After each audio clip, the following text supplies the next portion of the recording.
Job, the son of Zeruiah, knew that the king's heart longed for Absalom.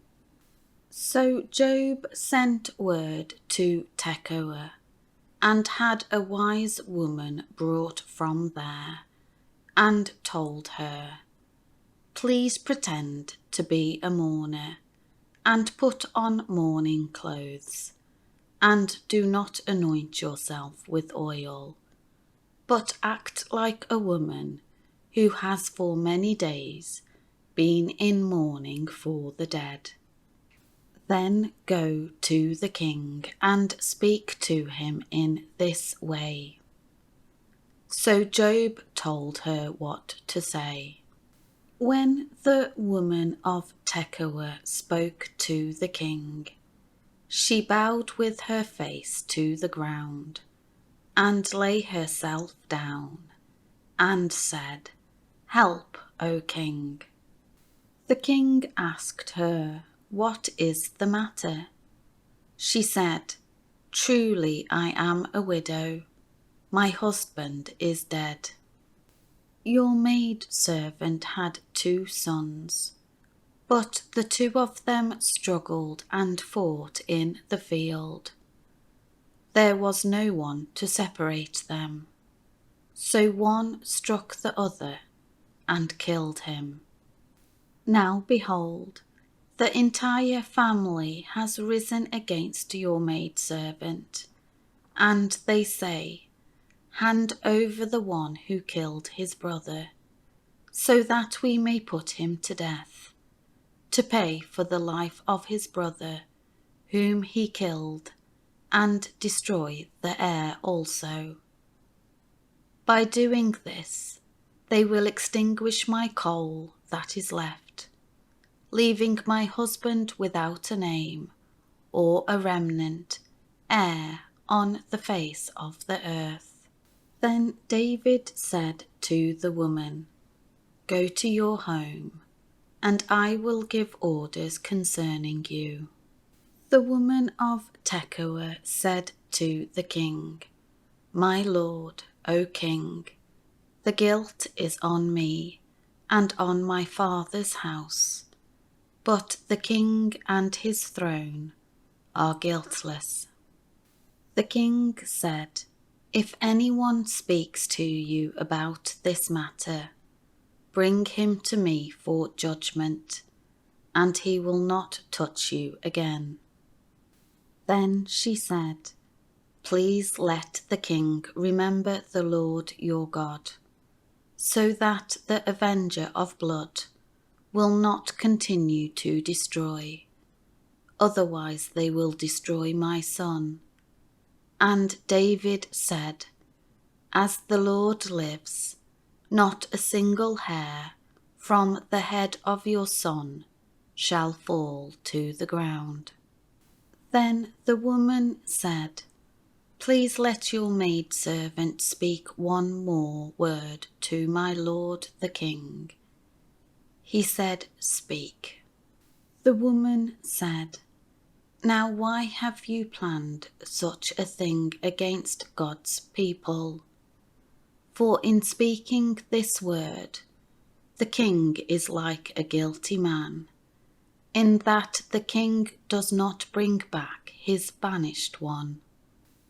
For we will certainly die, and are like water that is spilled on the ground, and cannot be gathered up again.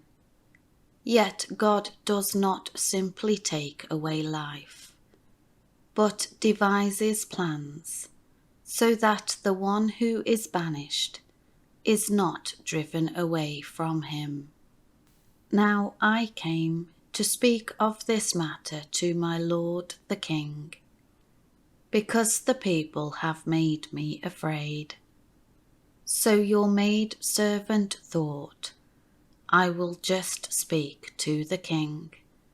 Perhaps the king will do what his maidservant requests.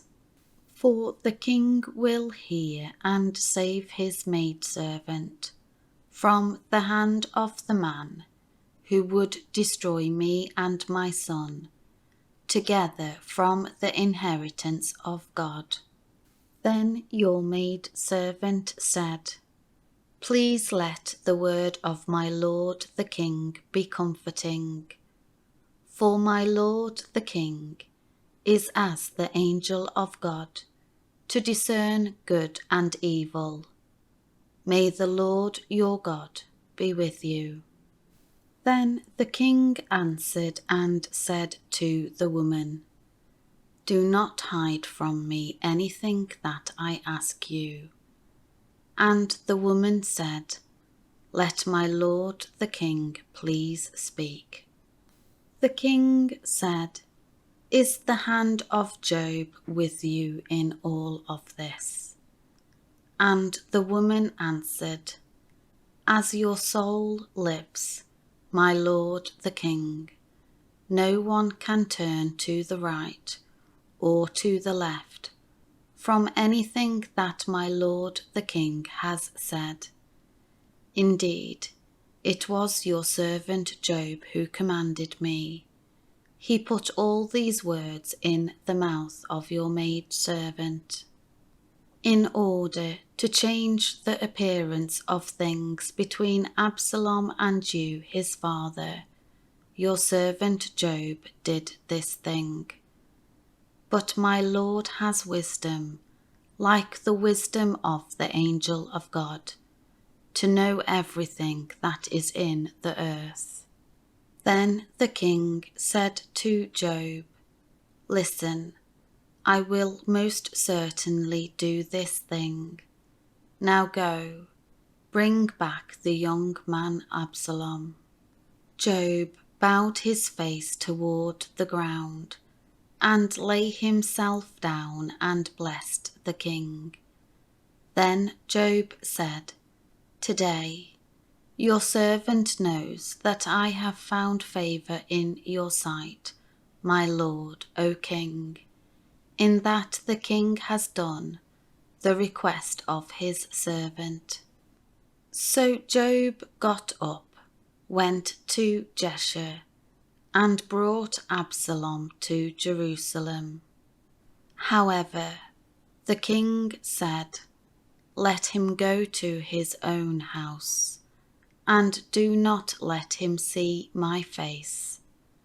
So Absalom went to his own house, and did not see the king's face. Now in all Israel there was no man as handsome as Absalom, so highly praised for that. From the sole of his foot to the crown of his head, there was no blemish in him. When he cut the hair of his head, for at the end of each year he cut it, because its weight was heavy on him, he weighed the hair of his head at 200 shekels by the king's weight. To Absalom were born 3 sons and 1 daughter, whose name was Tamar. She was a beautiful woman. Absalom lived 2 full years in Jerusalem, without seeing the king's face. So Absalom sent for Job, to send him to the king, but he would not come to him. Even when he sent again a second time, he still would not come. Therefore Absalom said to his servants, See, Job's property is near mine, and he has barley there. Go and set it on fire. So Absalom's servants set the field on fire.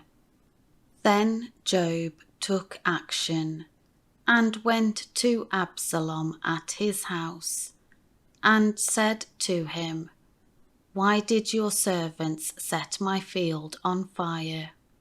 Absalom answered Job, I sent for you, saying, Come here, so that I may send you to the king, to ask, why have I come back from Jeshurun? It would be better for me to still be there. Now then, let me see the king's face, and if there is guilt in me, let him put me to death. So Job came to the king and told him. Then David called for Absalom, and he came to the king and bowed his face to the ground before the king, and the king kissed Absalom.